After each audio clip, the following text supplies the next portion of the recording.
الحمد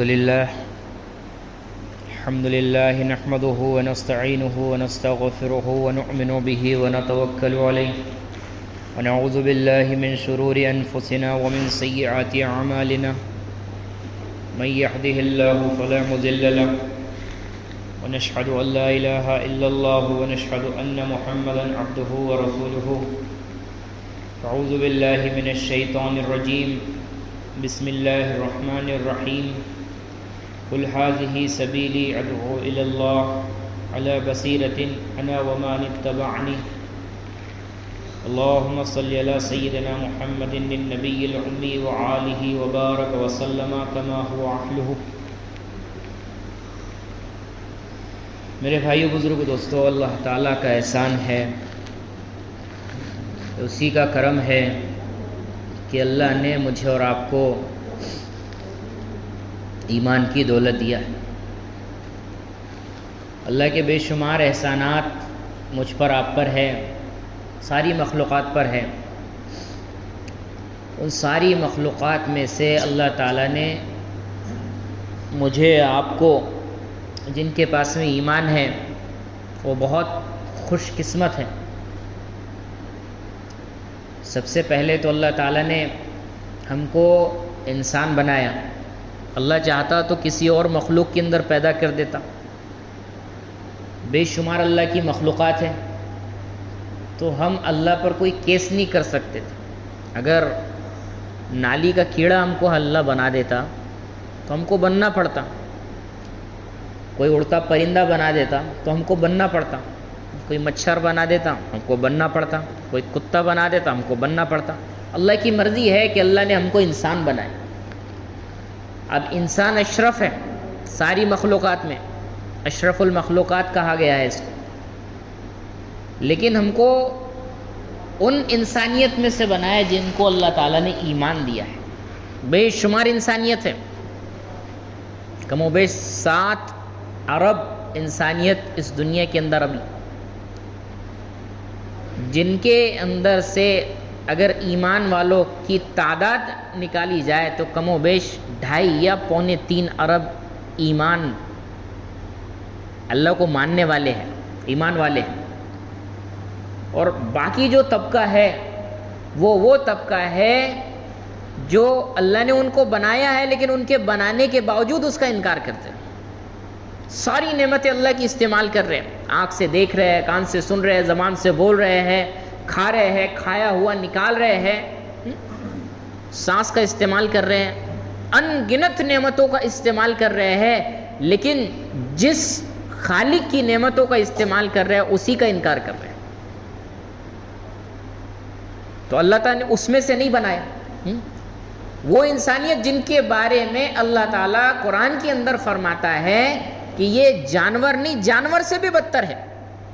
جن کے پاس میں ایمان نہیں ہے ان کو اللہ تعالیٰ کہہ رہا ہے کہ جانور نہیں، جانور سے بھی بدتر ہے. جانور سے بدتر اس لیے کہا گیا کہ جانور کو تو مٹی ہونا ہے.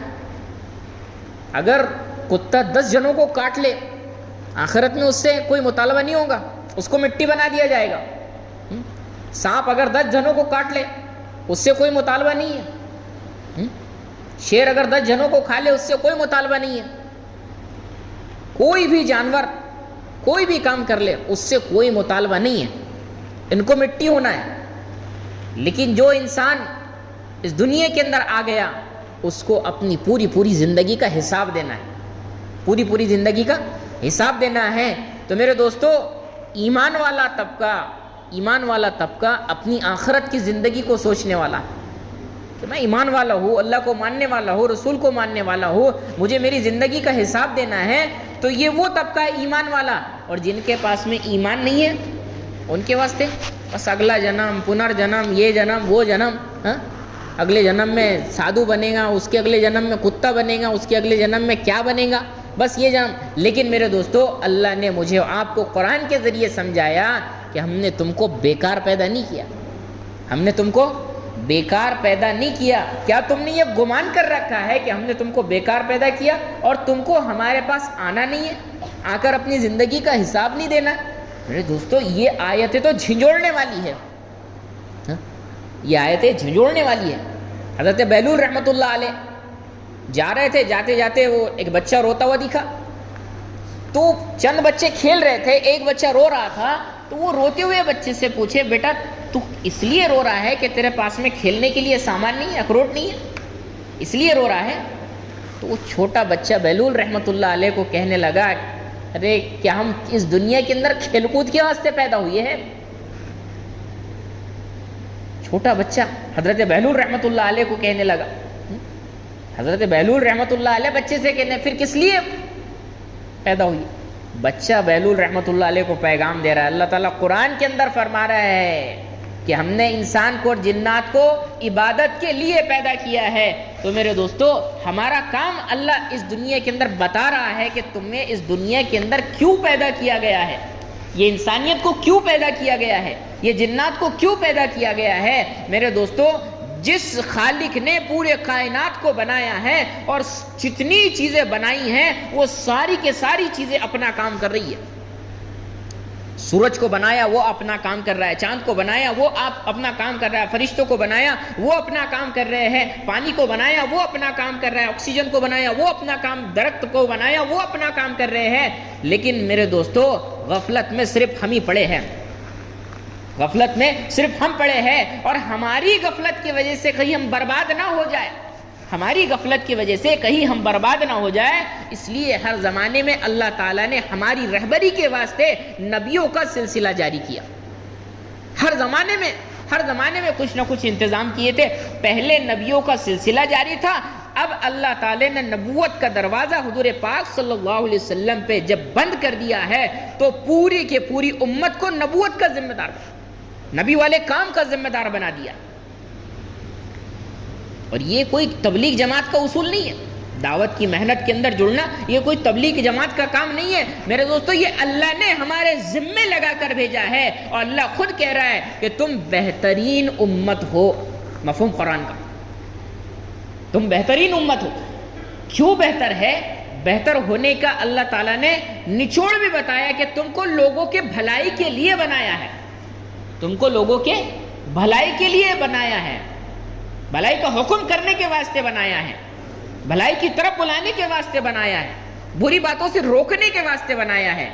میرے دوستو یہ وہ طبقہ ہے جو بھلائی کی طرف بلانے والا ہے۔ اس سے بہتر کس کی بات ہو سکتی ہے؟ جو اللہ کے بندوں کو اللہ کی طرف بلائے، نیک عمل کرے۔ یہ اللہ قرآن کے اندر کہہ رہا ہے مفہوم جس کا، اس سے بہتر کس کی بات ہو سکتی ہے جو اللہ کے بندوں کو اللہ کی طرف بلائے، نیک عمل کرے، اور اپنے آپ کو عام مسلمانوں سے کہے۔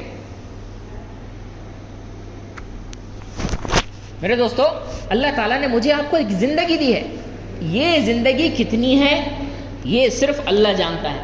کسی کو 50 سال ملی ہے، کسی کو 20 سال ملی ہے، کسی کو 25 سال ملی ہے، لیکن جتنی ملی ہے اس زندگی کے اندر اس کو اپنے اللہ کو پہچاننا ہے اور پہچان کر اس کو راضی کرنا ہے۔ میرے دوستو ہماری زندگی کا اتنا عرصہ گزر چکا ہے، ابھی تک اللہ کی پہچان ہم کو نہیں ہوئی۔ اللہ کتنی طاقت والا ہے، اللہ کیسی قدرت والا ہے، اللہ کیسے کھلانے والا ہے، اللہ کیسے پلانے والا ہے۔ میرے دوستو اللہ غفور الرحیم ہے، یہ ہر مسلمان کے سمجھ میں آ گیا۔ نماز پڑھو مت پڑھو، اللہ غفور الرحیم ہے۔ جھوٹ بولو، سچ بولو، زنا کرو، چوری کرو، ڈاکہ ڈالو، سنتوں کو چھوڑو، جو مرضی آئے کرو، اللہ غفور الرحیم ہے۔ تو پھر اللہ غفور الرحیم ہے، یہ دل کے اندر اتر گیا، یہ دل کے اندر کیوں نہیں اترا کہ اللہ رازق ہے؟ یہ دل کے اندر کیوں نہیں ہوا کہ اللہ قہار ہے؟ یہ دل کے اندر کیوں نہیں ہوا اترا کہ اللہ پکڑ کرنے والا ہے؟ میرے دوستو شیطان نے دھوکے کے اندر ڈالا، اور شیطان نے دھوکے میں ڈال کر آخرت کی زندگی سے گمراہ کر دیا، آخرت کی زندگی کے اندر سے گمراہ کر دیا۔ اور میرے دوستو آخرت کی زندگی سے وہ گمراہ ہوتا ہے جس کا دل مردہ ہوتا ہے۔ دل کے مردہ ہونے کی علامت میرے آپ کے نبی حضرت محمد صلی اللہ علیہ وسلم نے بتائی ہے۔ مردہ ہونے کی دلیل کہ جب تم دیکھو کہ قرآن کے اندر تمہارا دل نہیں لگ رہا، قرآن کی تلاوت ہو رہی ہے اور تمہارا دل نہیں لگ رہا، ایک علامت ہے دل کے مردہ ہونے کی۔ اللہ کا ذکر شروع ہے اور اللہ کے ذکر کے اندر تمہارا دل نہیں لگ رہا، یہ ذکر کی مجلس ہے، اگر یہ ذکر کے مجلس کے اندر تمہارا دل نہیں لگ رہا تو تمہارا دل مردہ ہے، اگر تنہائی ہے، تنہائی کے اندر تم کو اللہ کی یاد نہیں آ رہی، تنہائی کے اندر اللہ کی یاد نہیں آ رہی، تو پھر اللہ سے مانگو کہ تمہارا دل مردہ ہو چکا ہے کہ اب ہم کو اللہ دل دے دے۔ 3 چیزیں بتائیے، 3 چیزیں، ایک قرآن ہے، دوسرا ذکر کی مجلس ہے، اور تیسرا خالی اوقات میں اللہ کی یاد ہے۔ ہم خالی اوقات میں کیا کرتے ہیں؟ ٹائم پاس نہیں ہو رہا بولے کھیلتے بیٹھے موبائل۔ کتنا جوان طبقہ میرے دوستوں رات بھر اپنی تنہائی کو ایک دم فضول ضائع کر رہا ہے۔ کیا دل کے مردے ہونے کی علامت نہیں ہے؟ ہاں، کتنا طبقہ قرآن پڑھ رہے ہیں، اس کے اندر دل نہیں لگ رہا، اللہ کا ذکر شروع ہے، اس کے اندر دل نہیں لگ رہا، بیان شروع ہے، بیان کے اندر میرے دوستو آج ہمارا معمول یہ بن گیا ہے، اللہ ماشاءاللہ ہم پہلے یہ دیکھتے کہ بیان ختم کب ہوتا، تب ہم نماز کے واسطے جائیں گے۔ دل نہیں لگ رہا نماز کے اندر، دل نہیں لگ رہا بیان کے اندر، دل نہیں لگ رہا تنہائی کے اندر۔ میرے دوستو یہ دل کے مردہ ہونے کی علامت ہے، اور اس مردہ دل کے ساتھ میں اگر موت آئی تو وہ خوفناک انجام لے کر آئے گی۔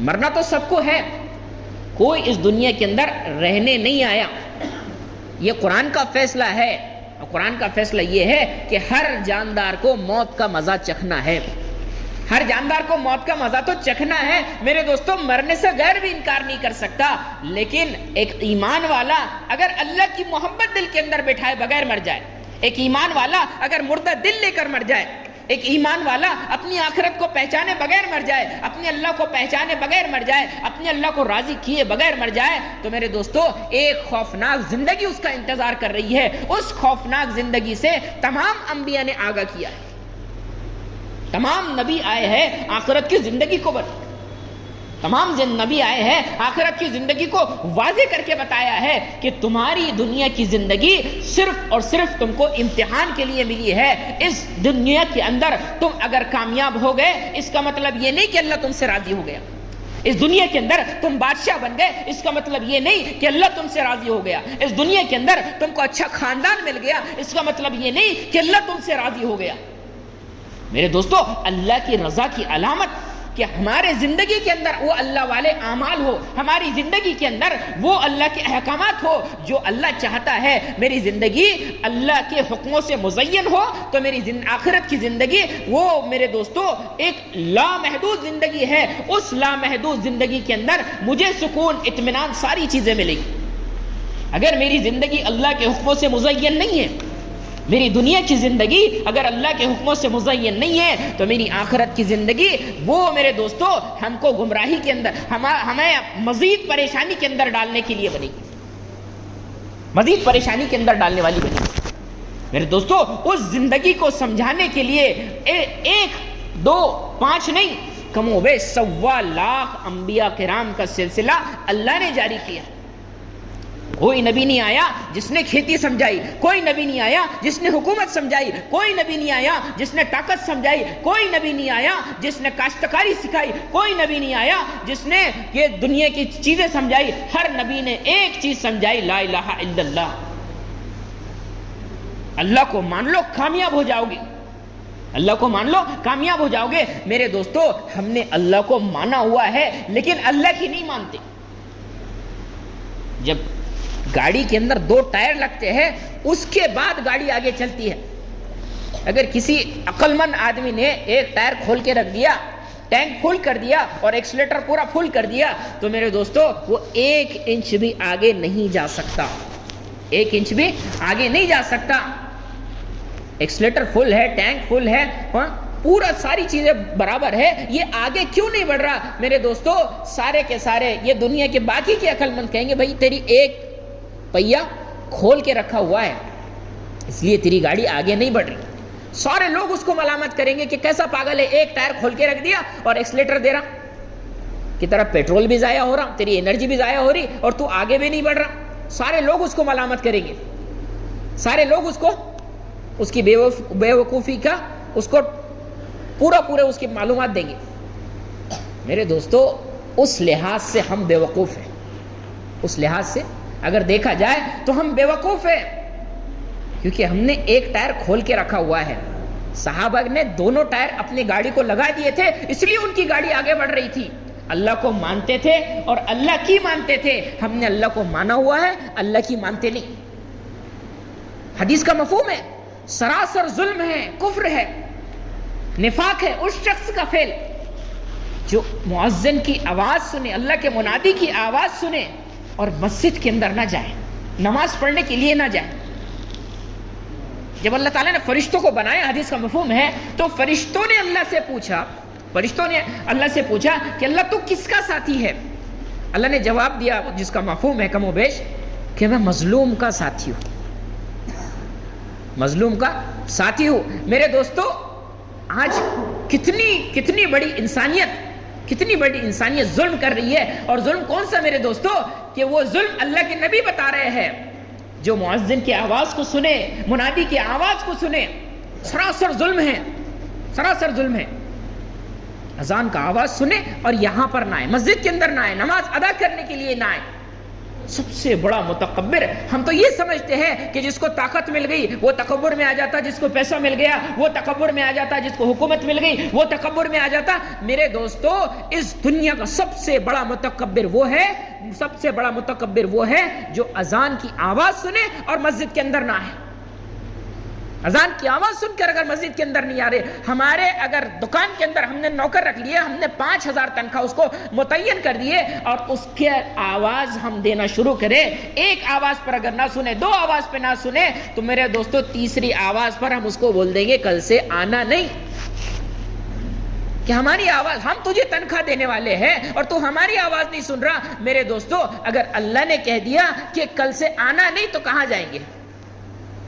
کھا رہے اس کا، دیکھ رہے اس کا، سن رہے اس کا، ساری چیزیں اس کی استعمال کر رہے ہیں، لیکن حی علی الصلاح کی آواز کانوں میں جب پڑتی ہے میرے دوستو، تو حی علی الصلاح کی آواز ہم کو دنیا کے اندر مشغول کر دیتی ہے.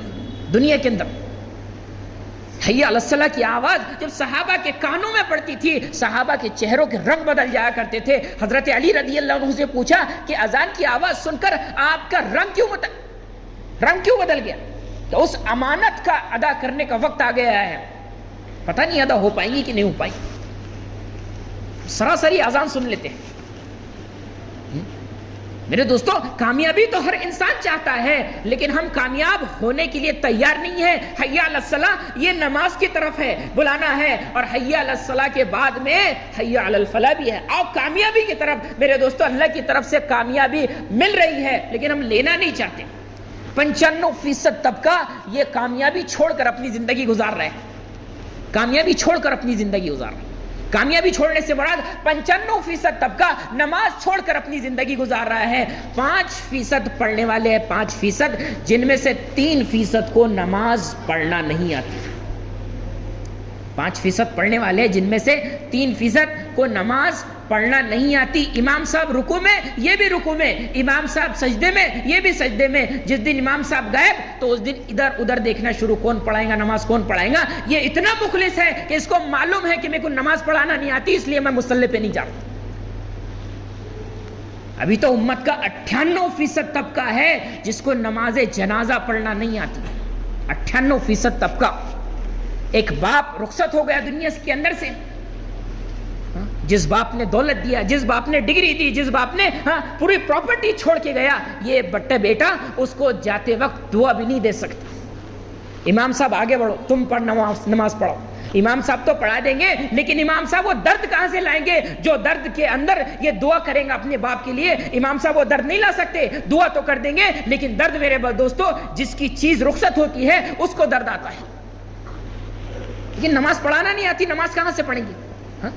ہمارے جان کا، ہمارے مال کا یہ صحیح استعمال ہوگا تو میرے دوستو ہمارا دل زندہ ہوگا. آج ہم نے ہمارے جان کو اور مال کو غلط استعمال کرنا شروع کر دی. ایک آیت اترتی تھی نا، ایک آیت، صحابہ اس آیت کے مطابق اپنی زندگی کو ڈھال لیتے تھے. حضرت ابوبکر صدیق رضی اللہ عنہ کو سورہ بقرہ یاد کرنے میں کم و بیش 2.5 سال لگے. کتنے سال؟ 2.5 سال لگے حضرت ابوبکر صدیق رضی اللہ عنہ کو. 2 سال 2.5 سال میں 1.5 سال میں ہمارے یہاں پہ حافظ مکمل بن جاتے. ایک آیت پر جب تک کہ عمل نہیں ہوتا تھا دوسری آیت پر نہیں بڑھتے تھے۔ میرے دوستو سینے کے اندر قرآن ہے اور قرآن کے خلاف زندگی گزر رہی ہے، سینے کے اندر قرآن ہے اور قرآن کے خلاف زندگی گزر رہی ہے۔ میرے دوستو یہ قرآن کے خلاف زندگی کیوں گزری کہ جو دل کے اندر قرآن اتارا ہے وہ دل مردہ ہے، جو دل کے اندر قرآن اتارا ہے وہ دل مردہ ہے، اور یہ مردہ اسی لیے ہوا میرے دوستو کہ اس دل کے اندر اللہ کی محبت نہیں ہے۔ یہ دل مردہ اسی لیے ہوا ہے کہ اس کے اندر آخرت کے تذکرے نہیں ہیں۔ یہ مردہ اسی لیے ہوا ہے کہ دنیا کی گندی محبت اس دل کے اندر ہے، اور دنیا کی گندی محبت جب اس دل کے اندر داخل ہو جاتی ہے اللہ اس دل کے اندر اپنی محبت کبھی نہیں ڈالتی۔ دنیا کی محبت جہاں پر آتی ہے وہاں پر اللہ اپنی محبت کبھی نہیں ڈالتے۔ میرے دوستو دنیا کی بے رغبتی جب داخل ہوگی، ایمان کے نور کی علامت بتائی گئی ہے۔ اللہ کے نبی صلی اللہ علیہ وسلم صحابہ کے اندر اعلان کر رہے ہیں کہ تمہارے ایمان کے اندر نور ہے تو تم کامیاب ہو، اگر ایمان کے اندر نور نہیں ہے تو یہ خالی الفاظ ہے۔ یہ خالی الفاظ بھی ایک نہ ایک دن تم کو جنت میں ضرور لے کے جائیں گے، لیکن یہ خالی الفاظ تم کو ڈائریکٹ والی جنت نہیں دے سکتے۔ ڈائریکٹ والی جنت، ہر انسان کامیاب ہونا چاہتا ہے، ہر انسان جنت میں جانا چاہتا ہے، ہر انسان اپنی آپ کو کامیابی کے بلندی پر دیکھنا چاہتا ہے، لیکن میرے آپ کے آقا حضرت نبی کریم صلی اللہ علیہ وسلم کیا کہہ رہے ہیں کہ تمہارے ایمان کے اندر اگر نور ہے تو تم کامیاب ہو، اگر ایمان کے اندر نور نہیں ہے تو تم ناکام ہو۔ اور وہ ناکامی کی شکلیں جب صحابہ کو بتائی، ایک صحابی اللہ جزائے خیر دے، پوچھنے والے صحابی کو اٹھ کر کھڑے ہو گئے مجمع میں سے، یا رسول اللہ ہم سب یہاں پر کلمہ پڑھنے والے ہیں، ہم سب یہاں پر روزے رکھنے والے ہیں، ہم سب یہاں پر اللہ کے راستے میں نکلنے والے ہیں، یہ پتہ کیسے چلے کہ ایمان کا نور ہماری زندگی کے اندر ہے؟ ایمان کا نور پتہ کرنے کے لیے تو میرے آپ کے آقا نے علامت بتائی ہے، میرے جیب کی بات نہیں ہے، میرے آپ کے آقا نے علامت بتائی ہے کہ پہلی علامت دنیا سے بے رغبتی ہو، کوئی دنیا کا شوق نہیں، امیر ہو چاہے غریب ہو، دنیا کی کوئی حرص نہیں ہے، نقصان ہو جائے تب بھی الحمدللہ اور فائدہ ہو جائے تب بھی الحمدللہ۔ یہ بولنے والی زبان میرے دوستو سب کی نہیں بنتی۔ قیامت کے دن ایک اعلان ہوگا، کہاں ہے وہ جماعت، کہاں ہے وہ لوگ جو غمی میں اور خوشی میں اللہ کی تعریف کرتے تھے؟ تو حدیث کے اندر آتا ہے مختصر جماعت اٹھے گی اور بغیر حساب کتاب کے جنت کے اندر داخل ہو جائے گی۔